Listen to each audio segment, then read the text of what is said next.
बिस्मिल्लाहिर्रहमानिर्रहीम बिस्मिल्लाहिर्रहमानिर्रहीम। मैं हूं आपका तबीब हकीम लियाकत अली खिची और आप देख रहे हैं हमारा यूट्यूब चैनल हर्बल वर्ल्ड। और आज हम जिस टॉपिक पर बात करेंगे वो है राशा, कपकपी, कोरिया, तांडो, ये इसके मुख्तलिफ नाम हैं।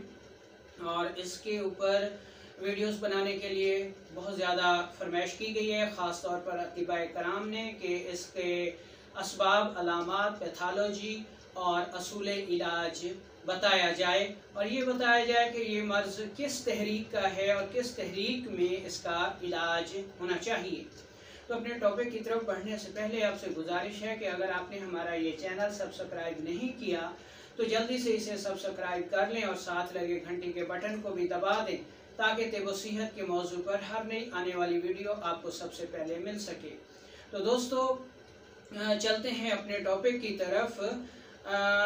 सबसे पहले हम इसके असबाब पर बात करेंगे, पैथोलॉजी पर बात करेंगे, फिर इसकी अलामात बताएंगे और फिर असूल इलाज बताएंगे।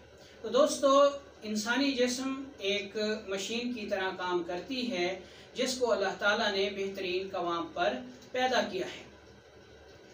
ये मशीन 3 अज़ाए रईसा पर काम करती है जो दिल, दिमाग और जिगर हैं, और इनमें से हर एक के अपने अपने आफ़ाल और उसकी राहें मुतय्यन हैं जिन पर वो चल रहे हैं।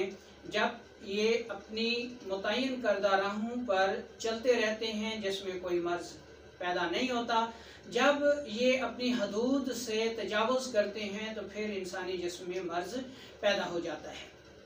तो अब हम सबसे पहले इन 3 अज़ाए रईसा का जायज़ा ले लेते हैं, उसके बाद हमें इस टॉपिक को डिस्कस करने में बड़ी आसानी रहेगी। तो दोस्तों सबसे पहले हम देखते हैं दिमाग के आफ़ाल। दिमाग एहसासात का मरकज़ है। ये 2 पर्दों पर मुश्तमिल है, यानी इसको अल्लाह ताला ने 2 खादिम दिए हैं जो इसकी मुआवनत करते हैं या जिनसे ये काम लेता है। इसमें एक पर्दा जो है वो जिगर से मिला हुआ है और जो पर्दा जिगर से मिला हुआ है उसको खबर रसां असाब कहते हैं, जो कि जिस्म से हर किस्म की खबरें इकट्ठी करके दिमाग को देता है जी कि किस सेल की, किस उज़्व की क्या ज़रूरत है या क्या रिक्वायरमेंट है, या जिस्म में कौन सा मर्ज़ पल रहा है, या जिस्म को किन चीज़ों से ख़तरा है, ये सारी खबरें इकट्ठी करके वो दिमाग को देता है। और दिमाग का जो दूसरा पर्दा है उसको हुक्म रसां असाब कहते हैं और ये कल्ब उज़लात से मिला हुआ है। दिमाग अपने इस पर्दे के ज़रिए तमाम किस्म की हासिल की गई मालूमात या ख़बरों पर अहकामात जारी करता है जी कि फ़लाँ सेल की ये ज़रूरत है उसे पूरा किया जाए, फ़लाँ सेल की ये ज़रूरत है उसे पूरा किया जाए, जिस्म के फ़लाँ हिस्से में पानी की ज़रूरत है या हरकत की ज़रूरत है या खुराक की ज़रूरत है तो वहाँ पहुँचाई जाए, या जिस्म के फ़लाँ हिस्से में फासिद मवाद रुक गया है उसको वहाँ से रिमूव किया जाए। तो दिमाग अपने हुक्म रसां आसाब के ज़रिए अहकामात जारी करता है और इन अहकामात पर कल्ब व उज़लात अमल दरामद करके उसको पूरा करते हैं।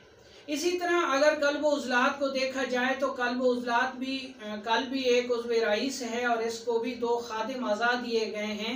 और कल्ब इन 2 पर्दों के ज़रिए, अपने एक पर्दे के ज़रिए दिमाग से मिला हुआ है और अपने दूसरे पर्दे के ज़रिए ये जिगर से मिला हुआ है। कल्ब उज़लात के जो 2 पर्दे हैं उसमें एक को कहते हैं इरादी उज़लात, यानी कल्ब अपने इरादी उज़लात के ज़रिए दिमाग से मिला हुआ है और कल्ब अपने गैर इरादी उज़लात के ज़रिए जिगर से मिला हुआ है। अब हम इरादी और गैर इरादी की थोड़ी सी तारीफ़ कर लेते हैं ताकि दोस्तों को समझ आ जाए। दोस्तों ये एक बॉल पॉइंट है, ये मैंने यहाँ पे रख दी, ये मेरा इरादा है। अब इसको उठा के मैं यहाँ पे रख देता हूँ, ये भी मेरे इरादे के ताबे है। इसको उठा के मैं इधर रख देता हूँ, ये भी मेरे इरादे के ताबे है। इस रजिस्टर को उठा के मैं यहाँ पे रख रहा हूँ, ये भी मेरे इरादे के ताबे है। इस चीज़ को उठा के मैं इधर रख रहा हूँ, ये भी मेरे इरादे के ताबे है। इसको उठा के यहाँ पे रख देता हूँ, ये भी मेरा इरादा के ताबे है। और रजिस्टर को मैं फिर यहाँ पे रख देता हूँ, ये भी मेरे इरादे के ताबे है। मैं बॉल पॉइंट को उठा लेता हूँ। ये इरादी उज़लात की या इरादी हरकत की मिसालें हैं। ठीक है जी। इसी तरह कल्ब अपने जिस दूसरे पर्दे के जरिए जिगर से मिला हुआ है उसको गैर इरादी हरकत कहते हैं। और कल्ब गैर इरादी हरकत के मामले में किसी हद तक आज़ाद है, यानी आसाब के ताबे नहीं है। फ़र्ज़ करें कि हमारे दिल की धड़कन जो है ये गैर इरादी उज़लात के ताबे है, इसको हम अपनी मर्ज़ी से रोक नहीं सकते। हमारे फेफड़ों की हरकत गैर इरादी हरकत हैं, ये हमारे ताबे नहीं है, इनको हम नहीं रोक सकते। हमारे मैदे की हरकत गैर इरादी हैं, इनको हम अपनी मर्ज़ी से नहीं रोक सकते। हमारे पेशाब खारिज होने की हरकत गैर इरादी हैं, उसको हम अपनी मर्ज़ी से नहीं रोक सकते। हमारे पसीने खारिज होने की जो हरकत हैं वो गैर इरादी हैं, उन वो हमारे इरादे के ताबे नहीं हैं, हम पसीने को नहीं रोक सकते। ये गैर इरादी उज़लात की चंद मिसालें हैं। अब हम तीसरा जो उज़्वे रईस है जिगर, उसको देख लेते हैं। उज़्वे रईस जिगर को भी दो खादिम अज़ा दिए गए हैं और जिगर भी अपने दो पर्दों के ज़रिए दिमाग और उज़लात से मिला हुआ है। जिगर अपने जिस पर्दे के ज़रिए उज़लात से मिला हुआ है उसको गुदूद जाज़बा कहते हैं, और जिगर अपने जिस पर्दे के ज़रिए दिमाग से आसाब से मिला हुआ है उसको गुदूद नाकला कहते हैं। जिगर गुदूद जाज़बा के ज़रिए कल्ब उज़लात को खुराक फराहम करता है और कल्ब उज़लात के ही फासिद मादों को खारिज करता है। इसी तरह जिगर अपने जिस पर्दे के ज़रिए दिमाग से मिला हुआ है उसको गुदूद नाकला कहते हैं, और जिगर इस पर्दे के ज़रिए ही दिमाग व आसाब को उसके खुराक खिलते बलगम फराहम करता है। और जिगर व गुदूद इसी पर्दे के ज़रिए ही यानी गुदूद नाकला के ज़रिए ही आसाब के फुजलात को भी खारिज करता है। तो ये एक मेकनिज़म था जो हमने आपको बताया। अच्छा, अब हम चलते हैं जी के जो राशा है ये किन सूरतों में सामने आता है। अब फ़र्ज़ करें कि दिमाग व आसाब के जो हुक्म रसा आसाब हैं, जिनको हम आसाबी उज़लाती भी कहते हैं, अगर ये गैर तबाही हो जाएं तो दिमाग से जो अहकामात रिलीज़ होंगे वो खुदकार होंगे, वो दिमाग के अपने ताबे नहीं होंगे, यानी गैर तबाही हो जाएंगे, तेज़ हो जाएंगे। गैर इरादी उज़लात हुक्म रसा आसाब की ये गैर तबाही तेज़ी जो है ये इरादी उज़लात की हरकत को भी शदीद मुतासर करती है, और आसाबी उज़लाती यानी हुक्म रसा आसाब की गैर तबाही तेज़ी की वजह से कल्ब उज़लात के जो इरादी उज़लात हैं वो भी इनकी बजा आवरी के लिए गैर तबाही तौर पर तेज़ हो जाते हैं, जिसकी वजह से राशा पैदा हो जाता है और इसमें जो मर्ज़ की सूरत है वो पैदा हो जाती है, और इसका ज़्यादा हमला जो है वो दाएं हाथ पे होता है, दाईं साइड पे होता है। ठीक है।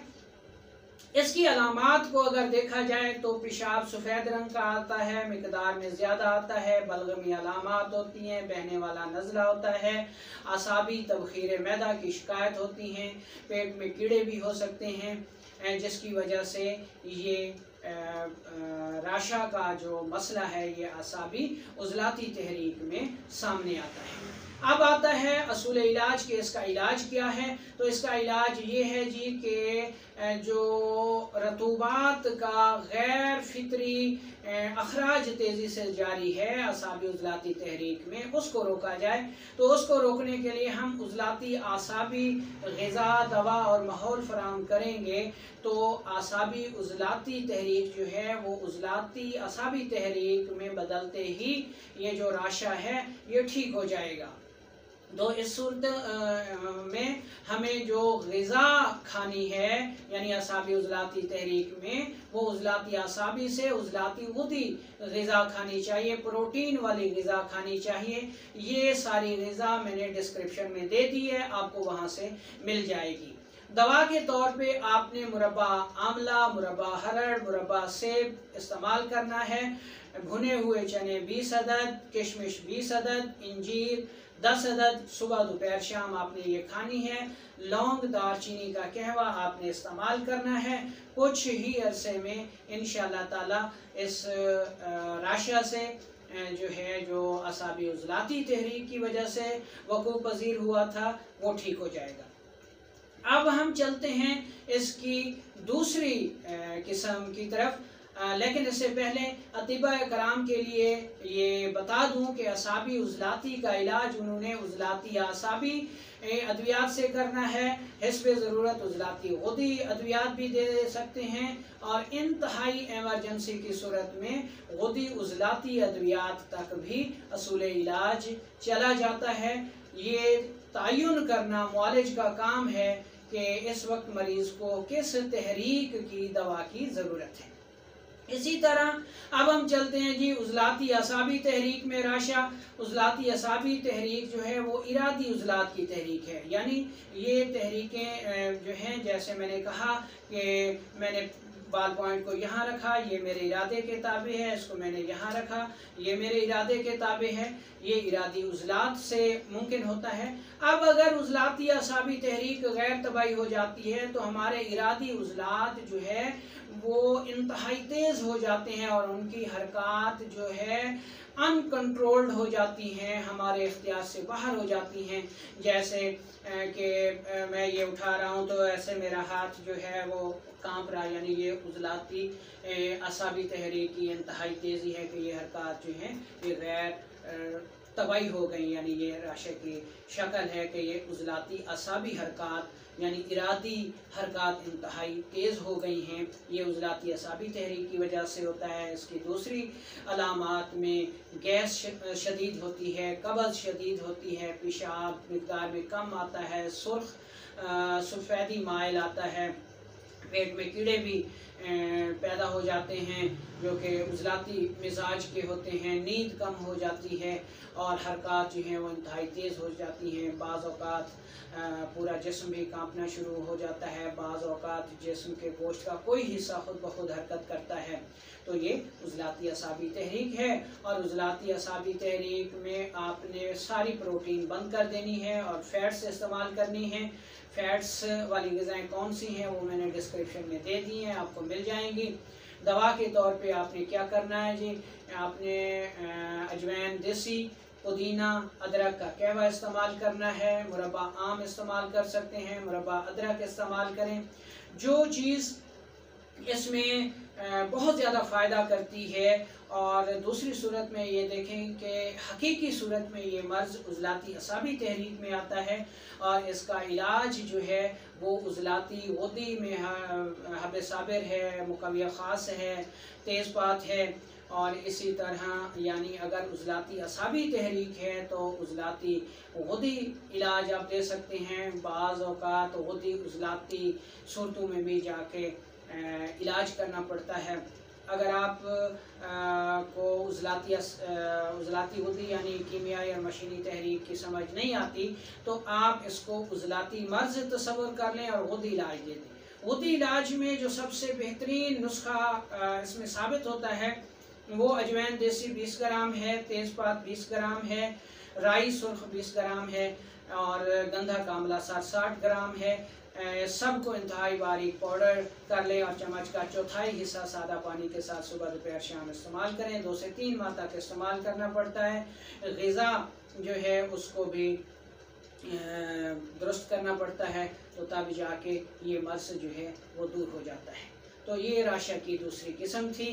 अब राशा की जो तीसरी किस्म है वो है जी उज़लाती ग़ुदी, और उज़लाती ग़ुदी खुद गैर इरादी हरकत हैं जो हमारे इरादे के ताबे नहीं हैं। तो जब ये गैर तबाही होती हैं तो फिर राशा जो है वो पूरे जिस्म में नज़र आता है, पूरा जिस्म कांपता है, सर, हाथ, पाँव, पूरा जिस्म, और इंसान का कंट्रोल नहीं होता, उसका चलना फिरना दोभर हो जाता है। तो ऐसी सूरत में मुआलजीन हजरात को जबकि इसमें रतूबात और हरारत की शदीद कमी होती है हज़राती गुदी तहरीक में, तो इस सूरत में आपको डायरेक्ट इलाज जो है वो असाबी गुदी से करना चाहिए, यानी रतूबात पैदा करके जिस्म में रोकें। जब रतूबात पैदा करके आप जिस्म में रोकेंगे और ये रतूबात गर्म होंगे यानी असाबी गुदी होंगी, तो राशा बहुत जल्द ठीक होना शुरू हो जाएगा। जैसे ही ये मर्ज़ असाबी गुदी में कंट्रोल हो जाए, आपने इलाज जो है वो फिर गुद्दी उज़लाती से गुद्दी असाबी पे आ जाना है। जब मज़ीद ये मर्ज़ कंट्रोल हो जाए तो इसको आपने गुद्दी उज़लाती में ख़त्म करना है, मुकम्मल करना है इलाज को, यानी आपका इलाज गुद्दी उज़लाती में मुकम्मल होना चाहिए। और ये चला कहाँ से था? असाबी गुद्दी से। और किस सूरत में चला था? जब एमरजेंसी हो, बहुत ज़्यादा ये मर्ज़ का शदीद हमला हो। अगर मर्ज़ का शदीद हमला ना हो तो फिर आपने असूल इलाज को ही फॉलो करना है, यानी डायरेक्टली गुद्दी उज़लाती से ही आपने असूल इलाज को तरतीब देना है। तो दोस्तों, ये था हमारा वो सारा मैकेनिज़्म। इसके मुतालिक सारी जो ग़िज़ाएँ हैं वो आपको मिल जाएंगी, और मुआलजीन हजरात के लिए जो असूल इलाज है वो आपको फार्माकोपिया में मिल जाएगा। इसकी मज़ीद तशरीह के लिए अब मैं आपको लेकर चलता हूँ ब्लैक बोर्ड पे, और वहाँ पर आपको इसका थोड़ा सा मैकेनिज़्म समझा देता हूँ। हमारा दिमाग है, ये हमारा दिल है, और ये हमारा जिगर है। इनको हम अज़ाए रईसा कहते हैं, और ये तीनों अपने अपने मदार में जिस्म में काम कर रहे हैं, लेकिन इनका आपस में इंतहाई मरबूत रिश्ता है, और ये एक दूसरे के बग़ैर नहीं चल सकते। ये एक दूसरे के साथ ताउन करते हैं तो जिस्म का निज़ाम चलता है। दिमाग अपने एक पर्दे के ज़रिए, जिसको ख़बर असाब कहते हैं, जिगर के साथ मिला हुआ होता है, और दिमाग अपने दूसरे पर्दे के ज़रिए, जिसको हुक्म रसा असाब कहा जाता है, दिल से मिला हुआ है। इसी तरह दिल यानी उज़लात भी दो पर्दों के ज़रिए, एक तरफ दिमाग से मिला हुआ है और दूसरी तरफ जिगर से मिला हुआ है। दिल जिस पर्दे के ज़रिए दिमाग से मिला हुआ है इसको इरादी उज़लात कहते हैं, यानी इनको हम इरादी हरकत भी कह सकते हैं। ये हरकत हमारे इरादे के ताबे होती हैं। और दिल अपने दूसरे जिस पर्दे के ज़रिए जिगर से मिला हुआ है इसको गैर इरादी उज़लात कहते हैं। और ये गैर इरादी उज़लात या गैर इरादी हरकत जो हैं ये दिल की खुद कार हैं, इनमें ये आसाब का मोहताज नहीं होता। इसी तरह जिगर जो है ये अपने दो पर्दों के ज़रिए, एक तरफ दिल से मिला हुआ है और दूसरी तरफ दिमाग से मिला हुआ है। जिगर अपने जिस पर्दे के ज़रिए दिल से मिला हुआ है इसको गुदूद जाज़बा कहते हैं, और जिगर अपने जिस दूसरे पर्दे के ज़रिए दिमाग से मिला हुआ है इसको गुदूद नाकला कहते हैं। जिगर गुदूद जाज़बा के ज़रिए दिल को उसकी खुराक खिलते सौदा फराहम करता है, और जिगर अपने दूसरे पर्दे गुदूद नाकला के ज़रिए दिमाग को उसकी खुराक खिलते बलगम फराहम करता है। इसी तरह ये पर्दा जो है दिल के उज़लात को ख़ारिज करता है, और ये जो है ये दिमाग के असाब फुजलात को ख़ारिज करता है। आप यहाँ पर नोट करें कि जब हुक्म रसा आसाब गैर तबाई तौर पर तेज़ हो जाएंगे, यानी इनके अहकामात गैर तबाई तौर पर रिलीज़ होना शुरू हो जाएंगे, तो इरादी उज़लात को भी गैर इरादी तौर पर इनके नापसंदीदा अहकामात या गैर तबाई अहकामात को बजा लाना होगा। और जब ये इन हुक्म रसा आसाब के गैर तबाई अहकामात को बजा लाएंगे तो इनकी हरकत गैर ताबे हो जाए, गैर इरादी हो जाएंगी, तेज़ हो जाएंगी, और इरादी हरकत में खलल आ जाएगा, जिसको हम राशा कहते हैं। ये एक सूरत हो गई जिसको असाबी उज़लाती मर्ज़ करार देंगे हम। अब दूसरी सूरत के इरादी उज़लात ख़ुद गैर तबाई होकर तेज़ हो जाएं, इनकी हरकत तेज़ हो जाएं, और जो काम 1 सेकंड में हो वो आधे सेकंड में अंजाम पाना शुरू हो जाए, तो इसको हम कहते हैं कि गैर इरादी हरकत जो है वो गैर तबाई हो गई। ये उज़लाती असाबी तहरीक में होता है, उज़लाती असाबी मर्ज़ है। ठीक है। अब इस राशा की जो तीसरी किस्म है वो दिल के गैर इरादी उज़लात का जो है गैर तबाही हो जाना, जिसमें पूरे जिस्म में राशा और कपकपी जारी हो जाती है। और जब गैर इरादी उज़लात की हरकत तेज़ हो जाती है तो जिस्म में राशा नमूदार हो जाता है। तो गोया हम कह सकते हैं कि जो राशा है वो 3 सूरतों में सामने आता है, असाबी उज़लाती तहरीक में गैर तबाही तौर पर, और उज़लाती गुदी तहरीक में भी गैर तबाही तौर पर यह मर्ज़ सामने आता है। जबकि हकीकी मर्ज़ की जो सूरत है वो उज़लाती असाबी सूरत है, जिसको हम उज़लाती असाबी तहरीक कहते हैं। और इसी उज़लाती असाबी तहरीक का जो राशा है वो हकीकी राशा है। तो दोस्तों, उम्मीद है कि आपको ये वीडियो पसंद आई होगी, ख़ुद भी सुने और इसको आगे फारवर्ड भी करें। इसके लिए जो ग़िज़ाई सूरत हाल है, कौन सी ग़िज़ा खानी चाहिए, यानी असाबी उज़लाती में कार्बोहाइड्रेट्स बलगमी ग़िज़ाएँ बंद कर दें और प्रोटीन वाली खाएँ।